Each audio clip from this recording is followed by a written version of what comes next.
The king in the north! The king in the north!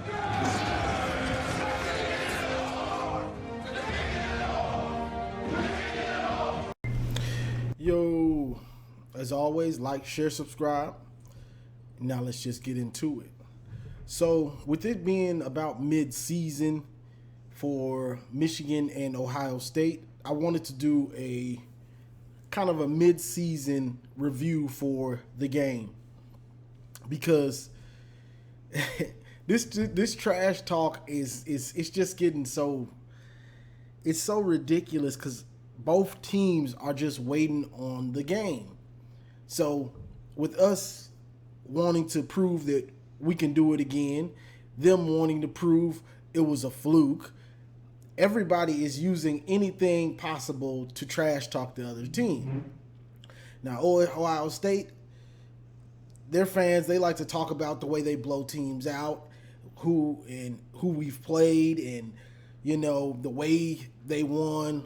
But the thing about that is Michigan and Ohio State have two different philosophies for their offenses, one, and also they have two different philosophies for the game in general. Michigan gets up 21. Harbaugh's happy to run the ball and run out the clock. Ohio State gets up 21. They're going to continue to throw it and try to be up 50. Harbaugh's happy to win a game by 10, by 7, by 3. He don't care. He just wants to win. So that's part of the differences. But Michigan and Ohio State, the trash talk and the rivalry, it's there right now. But the thing about it is, I know I'll start with the Ohio State fans looking at Michigan. They look at us as, okay, that was a fluke, and JJ's one dimensional. JJ can't throw it. What they don't pay attention to is JJ's got one of the highest completion percentages in the country. Oh, Hassan Haskins is gone. Blake Corum probably has more yards than Haskins had at this point last year. Haskins didn't turn up until maybe next week or something, week 7, week 8 or something like that. He didn't really turn up until Blake got hurt. So the defense isn't as good. Y'all struggled with Maryland. They forget last year we struggled with Nebraska. We struggled with Rutgers. They forget those games. So everybody has kind of forgotten things, and everybody's just looking, even if they know, they're just looking for points to say. They're just looking for a point to shut the other fan base up. Now, on our side, I'm looking at, and this is just some things I'm seeing and noticing for the game. Now, neither team has just played anyone that's really that good. But OSU played Iowa today, and their defense played lights out. That's not saying much because it's Iowa. But they couldn't run the ball at all, which is a little bit eye-popping to me because for us, and I would say Iowa's front seven is similar to ours. I think ours is better. But to me, that's why I was like, okay, I like that, Iowa. Okay, Ohio State. Henderson had 11 carries for 38 yards. Mine Williams, 10 carries, 19 yards. Henderson, 3.5 yards a carry. Williams, 1.9 a carry. So what I take out of that is maybe OSU's line isn't as good as they think it is. Run blocking, that is. And how does that help Michigan? Well, the way we did it last year and the way we would want to do it this year is make them one-dimensional. We know Ohio State's going to have some passing yards, but to break a team, you want to be able to pass it and run it just in case. So you want to be able to get 2 yards on a third down without dropping back. You want to be able to get 4th and 1s, 3rd and 3s, 2nd and 2s. But what that tells me that in some of these short downs against a good team, a good defense, OSU might not be able to run it like they think they can. Because earlier in the year, it seemed like, okay, they got it going. They trying to run it and pass it. But going against this Iowa defense, they couldn't even. That's not good at all. 21 your top 2 backs, 21 carries for 57 yards. That's horrible. That's like 2.5 a carry or something, 2.7 or something like that. That's horrible. So that's what I take out of it. Like, okay, maybe there is a chink in that great offensive line. Maybe they can't run block as good as they think they can. Now, also, another thing I took out of this is I've seen C.J. Stroud struggle in a few games. He struggled today. Now, I know we're going to have the box score warriors in here saying he didn't struggle. He was 20 of 30 for 286 and 4 TDs. That boy was struggling for most of that game. When the game was mattered, before you got up 21, he was struggling. Mightily. He was struggling. So, yeah, y'all got up 31. When he threw that, he threw a touchdown to Marvin Harrison, I believe, on a 4th down to go up. I think that was what made it 31-10. He was struggling. They were getting in the red zone because their defense kept getting them the ball, which their defense played very well today. But C.J. Stroud struggled for most of this game. When they got up 21-10 after Iowa had stopped them so many times, Iowa's defense was like, all right, what are we out here doing at this point? So once the pressure all came off of C.J. Stroud, and you have a defeated team, then he started to put up numbers, and he was under 50%. I was paying attention to this one. Sometimes I don't pay attention to Ohio State, but I was paying attention today. So he was struggling. He wasn't consistent until the game was out of reach where there's no pressure. Now there's not any real pressure. You're up 21. Iowa's defense is defeated. They know you up 21. They know their offense ain't coming back. So those are garbage yards. That boy was struggling most of this game. So what I see is you stop that run, which I believe we can, and you make C.J. Stroud have to constantly drop back and you get pressure on him, keep those 2 safeties high, and you see where you at. But this game was eye-opening to me. I was listening to, who was it? I think College Football with Sam, and he was like, Ohio State shredded Iowa.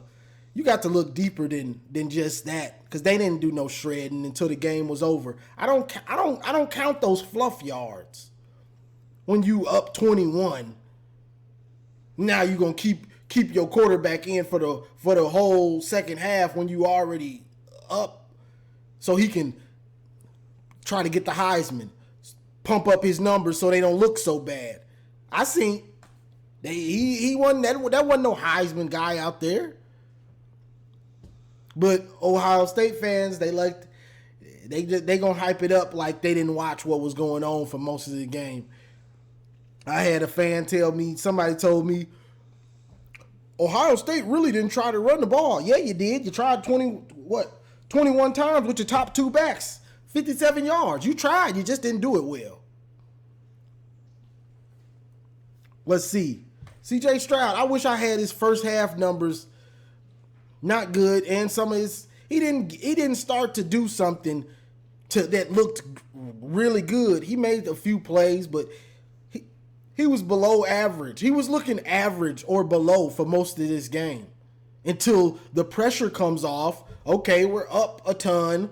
Iowa's defense is defeated. Now I can shred them. We throwing it around. We see you. We see y'all. We see y'all. Y'all think we ain't watching. We see y'all. We know how we know what we did last year to beat y'all. So we looking for every chink that looks like last year, and we that's them. Yeah, they still can't run it like that. Oh, whoa. They can't run it? We gonna force CJ to throw it every time? Oh, I like that. Looks like almost like last year. We watching. Now, besides that, OSU's defense. Now, Ohio State's defense, it does look improved. But on that part, we got to take it with a grain of salt. And I'm going to tell you why. Because this year, they haven't played anyone with a good run game. Because that's what we care about. We coming with a great run game. You're going to have to deal with it. So, that was y'all problem last year. That was their problem last year. Okay, this year, new defensive coordinator. Okay, who did you play with a good run game? Who did you play? With a good run game? Notre Dame? Nope. Arkansas State? Nope. Toledo? No.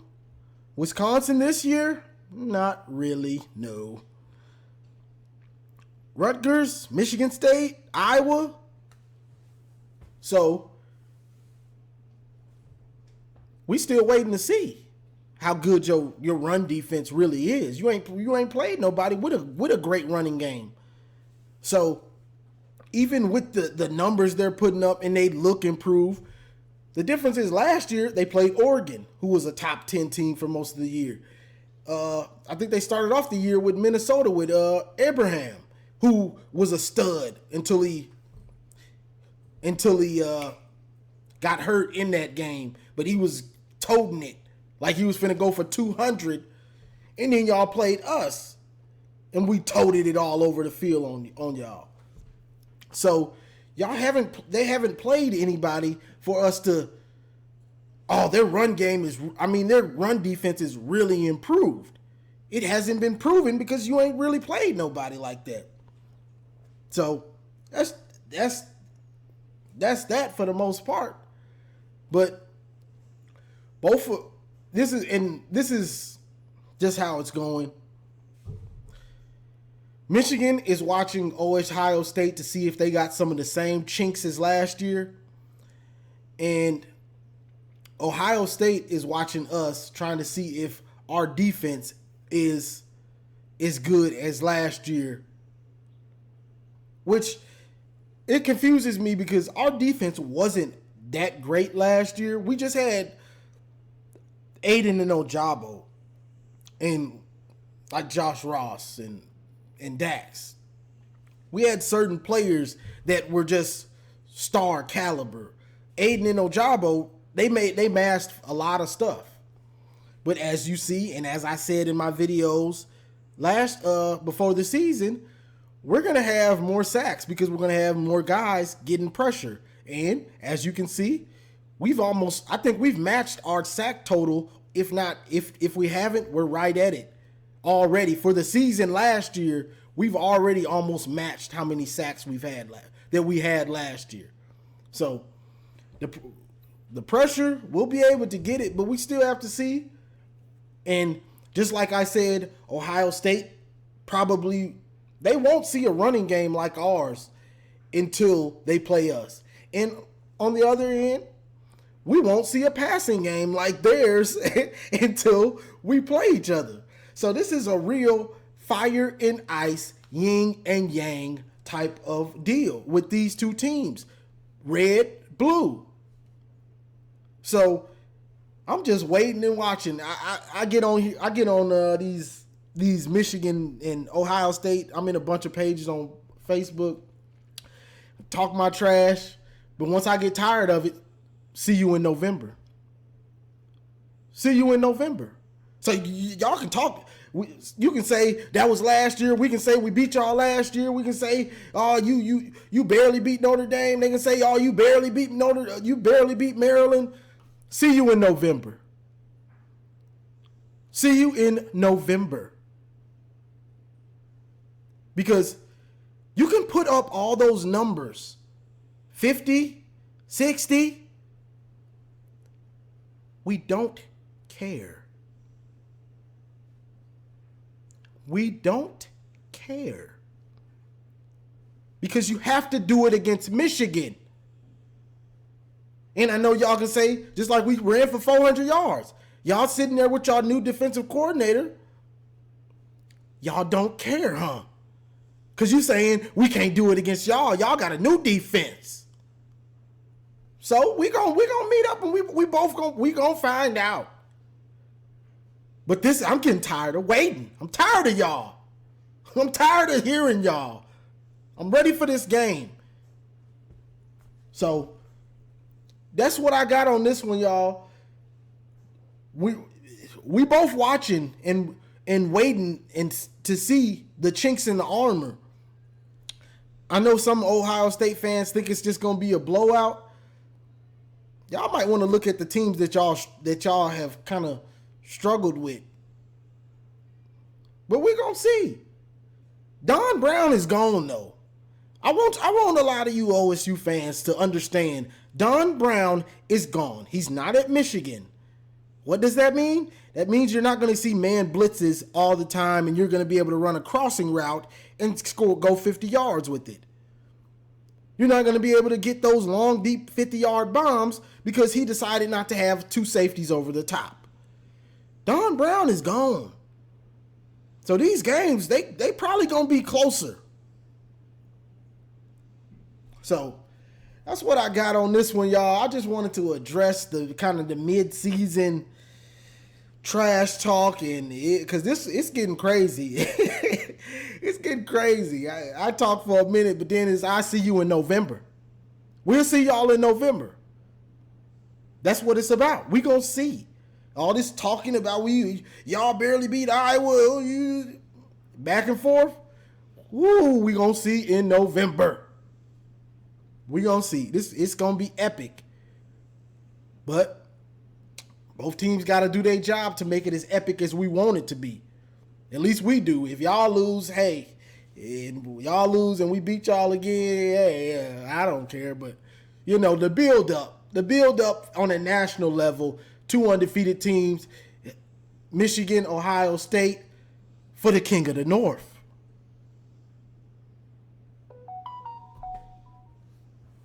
That's what it's about. Who's the King of the North? Will it be red? Will it be blue? Will it be Michigan? Will it be OSU? It's time to find out. We almost there, y'all. But that's all I got for this one, y'all. Like, share, subscribe. And as always, go blue. It's great! Too big!